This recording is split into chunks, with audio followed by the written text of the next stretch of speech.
हाय सर्वांना, तुमचं सर्वांचं खूप सारं स्वागत आहे आजच्या एका नवीन ब्लॉगमध्ये। तर नवीन दिवसाची खूप सुंदर अशी सुरुवात सकाळ झालेली आहे, घरातली सर्व कामावरली बाकीची। तर आज रविवारचा दिवस, तर त्यामुळे त्यांचं असं होतं की फरमाईश बिर्याणी कर, खूप दिवसांपासून मागे लागले ते, पण मी असंच ढकलपास चालली होती तब्येत बरी नसल्यामुळं। तर म्हटलं आज थोडंसं बेटर फील करते, तर करते। जास्तही टाळण्यामध्ये काही अर्थ नाही। आरवीचं ढोलकीचा आवाज। तर पहिलं सामान घेऊन येते, म्हणजे लवकर सामान आलं तर लवकर आवरेल। आता वाजलेत 12 वाजले, ते नाही म्हणता खूप उशीरच झालाय, तरी पण वेळेत झाले की बरं वाटतं, नाही तर मग खूप उशीर होतो जेवायला। पुन्हा व्हेजमध्ये पण करायचं असतं। तर आता मी बऱ्याच दिवसानंतर बिर्याणीची तयारी करण्यासाठी घेतली होती। तर त्या अगोदर इथे सामान घेण्यासाठी आली होती, जे मला सामान बिर्याणीसाठी लागतं। तर नेहमी मी नॉनव्हेज घ्यायला येते किंवा बिर्याणीसाठी काही सामान घ्यायला आले तर येत असतानाच दुकानामध्ये सांगून येते, जिथं चिकन भेटतं की किती पाहिजे नाही काय, मी जाईपर्यंत ते तयार करून ठेवतात। माप वगैरे बघत बसत नाही, कारण मला ते पाहिल्यानंतर कसं तरीच होतं कट वगैरे करताना। त्यामुळे मी त्यांना सांगते की जेवढ्या प्रमाणात हवे आहे तेवढे। आता इथे जिथे तांदूळ तर त्या सेक्शनमध्ये आले होते आणि पाहत होते कोणतं, तर तांदळाच्या ज्या प्राईस होत्या तर बऱ्यापैकी तांदळालाच बऱ्यापैकी पैसे गेले असते माझे, म्हणजे 235 रुपये 250 रुपये असे तांदळाचे ते रेट। आणि त्यांनी सांगितलं होतं की दावतचाच घेऊन ये म्हणून। आणि आपल्या लेडीजचं असं असतं की दिलेल्या पैशामध्ये कसा कमीत कमी खर्च करायचा आणि जास्तीत जास्त पैसे वाचवायचे। तर मी ते सर्व पाहिले, दावतचाच घेतला पण थोडासा कमीमध्ये घेतला। आणि त्यांना काही सांगत बसले नाही हा ब्रँड घेतला आहे ते ब्रँड घेतला आहे असं। तर इथं सर्व चेक करून पाहिलं। त्यांचं असं आहे की बिर्याणी खायची तर एकदम परफेक्ट, नाही तर नाही खालेली ती परवडेल। तर मला ही 2-3 पॅकेटपेक्षा जरा बरी वाटली, तर मग मी ही घेतलं। आणि त्याच्यानंतर थोडे मसाले वगैरे घेऊ जे लागत होते, तर ते म्हटले। पण मला इथे काही जे हवे होते ते भेटले नाही, कारण जेव्हा बिर्याणी बनवायला घेते तर शक्यतो लकी बिर्याणी मसाल्याचाच वापर करते, कारण खाणारे सांगतात की टेस्ट त्याने छान येते। आणि बिर्याणी बनवायचं म्हटलं की मला खूप जास्त टेन्शन असतं, एक डायरेक्ट दडपण आल्यासारखंच होतं। आता दडपण कशासाठी तर ते तुम्हाला सांगेलच पुढे। आता इथे माझी सामानाची सर्व खरेदी करून झाली होती। इथं सामान आणले, आता थांबा एक मिनिट दाखवते। आरवी लगेच हा सामान आणले दाखवते। चल डोळे बंद करून बसले बघायचं। काय आणलं, काही खाऊन आणलं बाबा, ती जेवणार नाही ना इथं। इकडे बघ,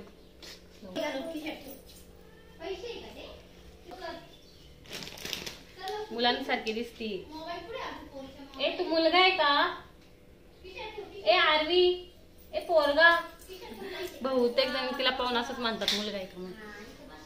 तर सामान घेऊन आली, आता 12:30 वाजलेत। आता घेते करायला, खाणारे वेळेत येतील। थोडीच बनवायची देवाला म्हटलंय, अर्धा किलोची। आता माझा अंदाज कसा होतोय काय होतोय आयडिया नाही मला। दही आणले, तिथं भेटतं ते दही खूप फ्रेश असतं, दररोज करतात ते लोक संध्याकाळचे। पुदिना आणला 10चा, तसाही वाया जातो जर जास्तीचा आणला तर। हा तांदूळाचा दावतचाच आहे रोजाना। बिर्याणीसाठी मटेरियल म्हणसाल तर तांदूळ दावतचा वापरते, लकी बिर्याणी मसाला, काही चिकन मसाला करून घेते पटापट। पहिलं तांदळासाठी तयारी करून घेते शिजण्यासाठी। तर बिर्याणीसाठी जे लागणारं साहित्य होतं तर ते मी बऱ्यापैकी सर्व घेऊन आले होते। म्हटले पहिले फ्रीजमध्ये दही ठेवून देते, तेवढ्यात कोणतरी पाहुणे आले होते आणि सासूबाई म्हटल्या पाहुण्यांना चहा दे म्हणून आणि पाणी दे असं, कारण आता सध्या लग्नाचा सीझन चाललेला आहे। दिवसातून नाही म्हटलं तरी 1-2 पत्रिका घेऊन येतातच। तरी ते मी आता बिर्याणी बनवण्यासाठी घेतली होती। जास्त काही बनवायची नव्हती, 1 किलोचं पॅकेट होतं आणि मला त्यांनी सांगितलं होतं की फक्त अर्धा किलोची बनव, जेणेकरून त्यांचं 2 टाईम होऊन जाईल सहज। अर्धा किलो तांदूळ आणि अर्धा किलो चिकन आणि वेगळा लागणारा मसाला वगैरे, तर त्यांनी बऱ्यापैकी होते, एक दोघांचं होऊन जाईल, सासूबाई आणि त्यांचं। सासूबाईंचं काही एवढं टेन्शन नसतं मला बिर्याणी बनवत असताना, किंवा कुठल्याही प्रकारचा स्वयंपाक त्या कधीही नाव ठेवत नाही आहे, ते आवडीने खातात। पण त्यांच्यासाठी करायचं म्हटलं का खूप किटकिट डोक्याला असते, म्हणजे कशी झाली असेल, काय झाली असेल, चांगली नसेल झाली तरी डायरेक्टली तोंडावर सांगून टाकतात मला आवडले नाही आणि खाण्याचं पूर्णपणे टाळतात। त्यामुळे थोडंसं बनायला खराब वाटतं, म्हणून कंटाळाच येतो आणि 1-2 बनवायचं म्हटलं तरी वैताग येतो। तर आता इथे मी बिर्याणी करायला घेतली होती। ह्यावेळेस थोडीशी वेगळी प्रोसेस वापरते, म्हणजेच तांदूळ शिजवण्यासाठी। प्रत्येक वेळी काय करते की जो उकळीचा भात असतो तर तो करून घेते, पाणी उकळायला ठेवते, त्याच्यानंतर उकळी फुटली की तेल सोडून त्याच्यामध्ये मीठ घालून उकळून अशा प्रकारे तांदूळ शिजवून घेते. पण मागच्या वेळेस ज्या काकी आल्या होत्या तर त्यांची मी तांदूळ अशा प्रकारे करताना पाहिलेलं होतं, म्हणून म्हटले ह्यावेळेस जरा तशी प्रोसेस वापरून बघावी. एक टेन्शन होतं की व्यवस्थित झालं पाहिजे.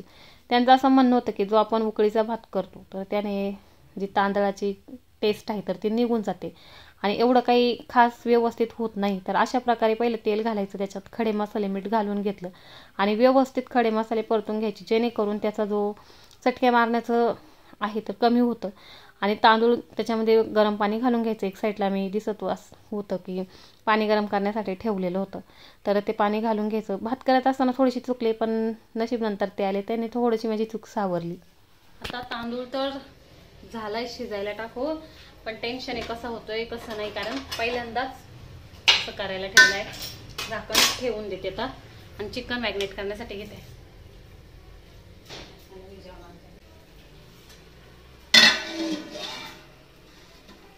आता इथे हे घरी आले होते, ह्यांचं काही मन शॉपमध्ये लागे ना. बिर्याणी म्हटलं का त्यांच्या खूप जास्त अपेक्षा वाढतात मगाशी म्हटल्याप्रमाणे.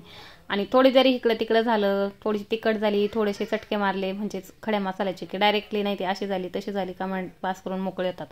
त्यामुळे म्हटलं यावेळी जास्त करायला नको, टाकून देण्यापेक्षा नाही खाली तरी थोडीफार वेस्ट गेली तर काही वाटत नाही, पण एवढी जास्त करायची आणि वाया घालवायची म्हटलं का टेन्शन येतो.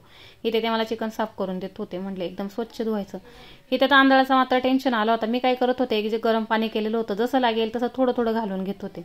त्यांनी जेव्हा हे पाहिलं ते म्हटले अरे मी त्या काकींनी भात करताना पाहिलेले, त्या तू जर असं पाणी सारखं थोडं थोडं घालत राहिली तर भात पूर्णपणे चिकट होऊन जाईल, म्हणजेच मोकळा होणार नाही. तर थोडंसं एक आपलं अंगठ्या शेजारचं बोट असतं ना, तर त्यांनी असं माप घेऊन पाणी घातलं होतं. तर नशीब तेवढं, नाही तर एक तर टेन्शन होता की पहिल्यांदा असा भात करते कसं होईल. तर त्यांनी सांगितल्याप्रमाणे केलं तर व्यवस्थित झालं होतं. तर पुढे दिसेलच. आता इथे पेस्ट करण्यासाठी पुदिना घेतला होता, आलं लसूण आणि 2-3 हिरव्या मिरच्या.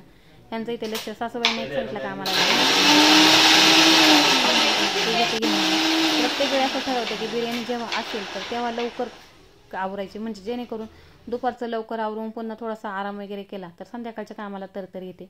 पण असं होतच नाही. सकाळची कामं आवरायची, त्याच्यानंतर सामान आणायला जायचं, नाही म्हटलं तरी 12-12:30 होतात. आणि मलाच एवढा टाईम लागतो का सर्वांनाच बिर्याणी बनायला एवढा टाईम जातो मला माहीत नाही. पण किती प्रयत्न केला तरी 3-3:30 कसेही वाजतात. आणि असंही नाही की फक्त नॉनव्हेज खाणार आहेत. आणि संध्याकाळून पूर्णपणे पुन्हा व्हेज स्वयंपाक करावाच लागतो, म्हणजे सासऱ्यांचा आणि माझा.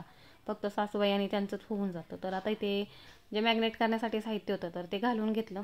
जे आणलेला चिकन मसाला, बिर्याणी मसाला, त्याच्यामध्ये घरातलं लाल तिखट, धना पावडर आणि कांदा लसूण, इथे दही, हळद, मीठ हे सर्व एक साईडला मॅग्नेट करून ठेवून देते.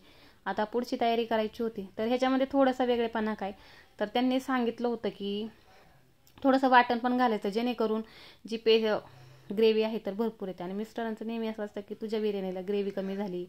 तर त्यामुळे एक साईडला दिसत असेल मी तिथे एक साईडला वाटणसुद्धा तयार करण्यासाठी करून घेतलं होतं, म्हणजे दोन्ही कामं एक बाजूला चाललेलीच होती. आणि तिथं कांदा तळण्यासाठी घेतला होता. सासूबाईंनी बऱ्यापैकी कांदा टॅमॅटो कटिंगचं सर्व करून दिलेलं होतं. आणि आता इथे दिसत असेल कांदा एकदम कुरकुरीत होईपर्यंत तळून घेतला. इथे त्यांची मला हेल्प चालली होती, मी फक्त पाहत होते काय. आज नाही म्हटलं तरी बऱ्यापैकी हेल्प झाली. कांदा तळून झाल्यानंतर आता इथे भात काढून घेऊ म्हटले, कारण मोकळा झाला पाहिजे. त्याने तसं झाकण ठेवून दिलं होतं. म्हटले आतमध्ये तसाच भात जर मोकळा झाला नाही तर मग बिर्याणी व्यवस्थित होणार नाही. पण इथं एक मला फरक जाणवला की जेव्हा हा तांदूळ शिजला आणि भाताचा एकदम सुंदर असा वास सुटला होता. आणि जो मी उकळीचा करतो तो एकदम असा कोरडा कोरडा होतो, म्हणजेच त्याला ग्रेव्ही पकडली जात नाही. आणि त्यांनी सुद्धा मला हेच सांगितलं होतं की जेव्हा आपण उकळीचा भात करतो तर ती व्यवस्थित ग्रेव्ही पकडत नाही, तसा थोडासा चिकटपणा येतो ह्याला. तर कदाचित मला असं वाटतं त्याच्यामुळे सुद्धा टेस्टमध्ये थोडासा फरक पडलेला असावा. आता इथे लास्ट प्रोसेसमध्ये म्हटलं तरी चालेल, टॅमॅटो कट करून घेतला होता तर तोच इथे घालून घेतला. आणि टॅमॅटोमुळे मला बिर्याणी करायला माझं पहिलं पूर्णपणे नको होतं, कारण आठवडे बाजाराची भाजी माझ्याकडे. मी त्यांना म्हटले की टॅमॅटो सध्या खूप महाग आहे, जरा टॅमॅटो स्वस्त होऊ द्या त्याच्यानंतर आपण बिर्याणी करू म्हणून. ते म्हटले तुझं काहीतरी वेगळंच असतं म्हणून.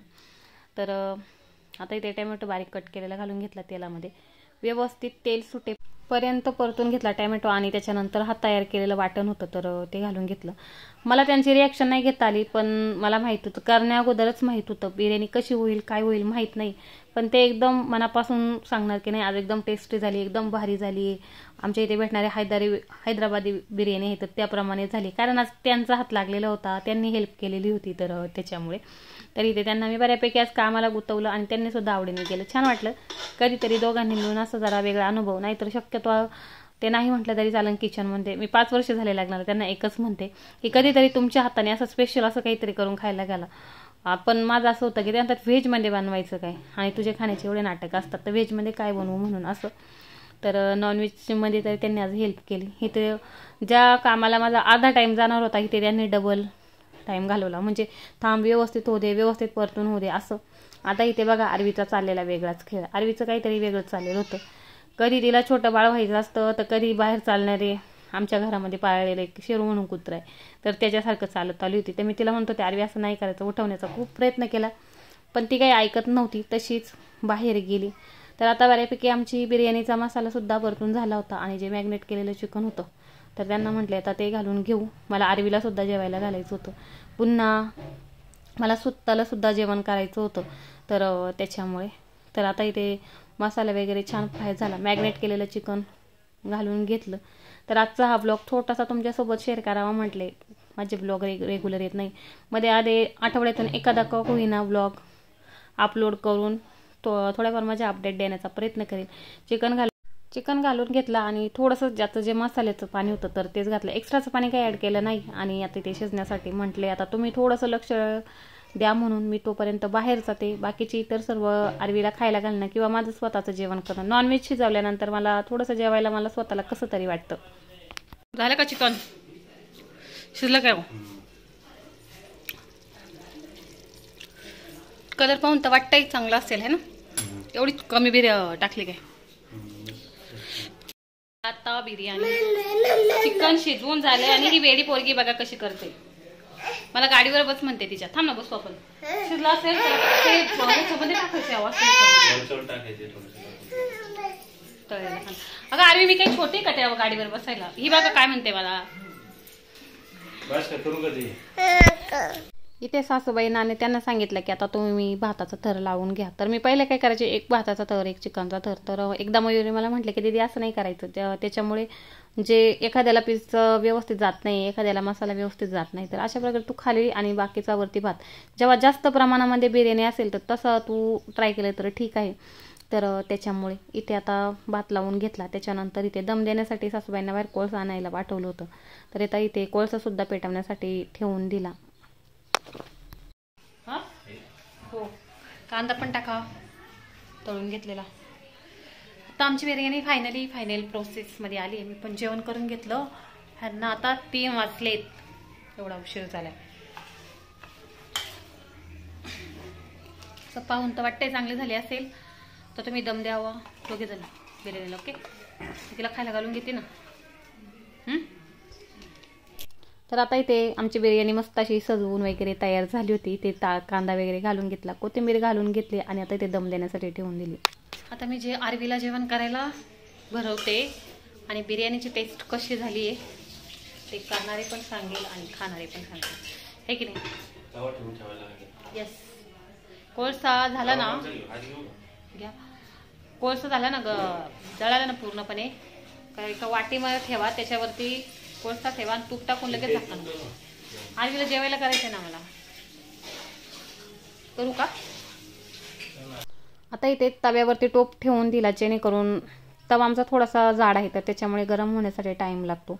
आता इथे वाटीसुद्धा घालून घेतली होती. त्यांनी पाणी पण तव्यावरती टाकलं होतं, ते म्हटलं लवकर गरम होईल, तर त्याच्यासाठी कुठे पाहिलं होतं माहीत नाही. तर एक साईडला कोळसा तापवण्यासाठी ठेवलं होतं. ह्यांना दोघांना सांगितलं होतं की तुम्ही दोघे जण करा म्हणून, पण तरी त्यांचा सारखा आवाज देणं चाललेलंच होतं आणि मी त्यांची रिॲक्शन घेऊ शकले नाही. पण खात असताना बापरे इतकी जास्त कौतुक.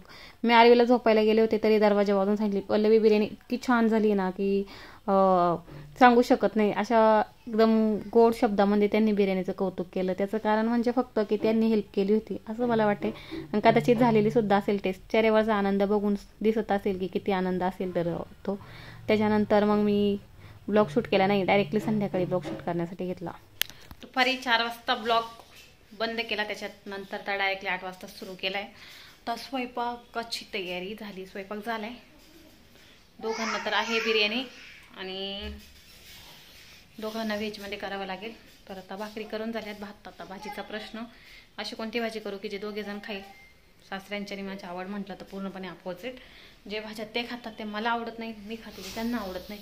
जसं की कारल्याची भाजी मला खूप आवडते पण ते खाऊ शकत नाही. पिठलं भाकर मला आवडतं पण ते खाऊ शकत नाही. त्यांना अंडे आवडतात ते मी खाऊ शकत नाही. असं म्हणजे बऱ्याचशाच. तर आता दोघी एकच भाजी खायला अशी कोणती भाजी, तर तोच विचार मगापासून डोक्यात. आरवी आता उठली, देवपूजा वगैरे झाली, पुस्तक वाचत होते, पुस्तक पण वाचून झालंय, इथं दिसत असेल. देवपूजा झाली आहे. डोकं खूप दुखायला लागलं होतं, कशामुळं काय माहिती. गोळी खाली, मला इतके ओरडतात ते, जास्त डोक्याच्या गोळ्या खात नको जाऊ, पण गोळी खाल्याशिवाय डोकं उतरत नाही माझं. तर इथे बघा भाकर पण तयार आहे. ही छोटीशी भाकरी तयार. थोडं पीठ राहिलं होतं म्हणून थोडी छोटीशी झाली. पहिल्या 2 करून झाले ते. ज्वारी कणी मिक्स.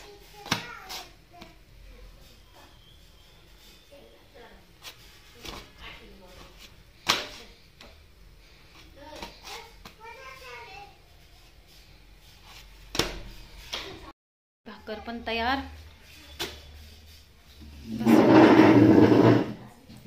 बसून बोलती जरा.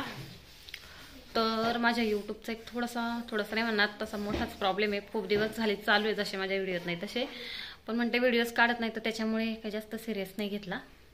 तर प्रॉब्लेम काय, तर माझे जे व्हिडिओ आहेत लॉंग, तर बहुतेक व्हिडिओना कॉपीराईट क्लेम येतो. आता कशामुळे काय माहिती. मी कुठल्याही प्रकारचं सॉन्ग यूज केलं नाही किंवा काही नाही तरी पण कॉपीराईट क्लेम येतो. आता कशामुळे काय माहिती.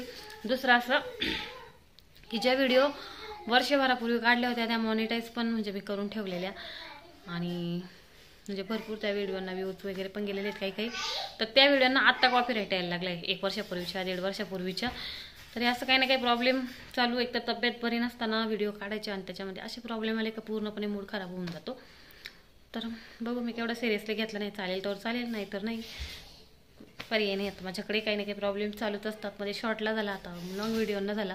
आणि माझ्या माहितीप्रमाणे मी कुठल्याही प्रकारचं सॉन्ग यूज करत नाही. तर पहिले आमटी करून घेते. दुसरं असं की माझा बड्डे आहे. मिस्टरांच्या लक्षात आहे की नाही माहीत नाही. आज म्हणजे उद्या सोमवारी ज्या दिवशी व्हिडिओ येईल तर त्या दिवशी विश करतात की नाही लक्षात आहे की नाही सांगेल तुम्हाला. त्यासाठी तो पुढे कंटिन्यू करा. आज केलं तर आज सांगेल, नाही केलं तर उद्या. मी फ्रेश झालो, अरे मी पण फ्रेश झाली हे ना बाबू. आमचं जेवण झालं. तर आता वाजलेत 11. अंतरण वगैरे झाले करून. तर मला नाही वाटत त्यांच्या लक्षात असेल. आता 11 वाजलेत, अजून काही ते आलेले नाही पप्पा, हे की नाही, हे की नाही. अशी काय बघते, किंवा असं वाटलं नाही त्यांच्या पप्पा की त्यांना आठवण वगैरे असेल. पण म्हटलं ब्लॉग एंड करून टाकते. ते उद्या सांगेल. अजून 12 वाजायचे आहेत. अजून उद्याचा दिवस जायचा आहे, त्याच्यावरती सांगेल आम्ही, हे की नाही. आणि ब्लॉग एंड करायचं राहिलं की मग राहून जाईल. तर त्याच्यासाठी म्हटले पहिले ब्लॉग एंड करते आणि उद्याच्या ब्लॉगमध्ये सांगते, जर वेळेत आला ब्लॉग तर, की विश केलं नाही केलं, आठवण आहे नाही आहे. अशी का बघते, झोप आली का. तर चला बाय, आजचा ब्लॉग इथंच एंड करते. भेटूया पुढच्या नेक्स्ट ब्लॉगमध्ये. Bye bye. बाय कर ना.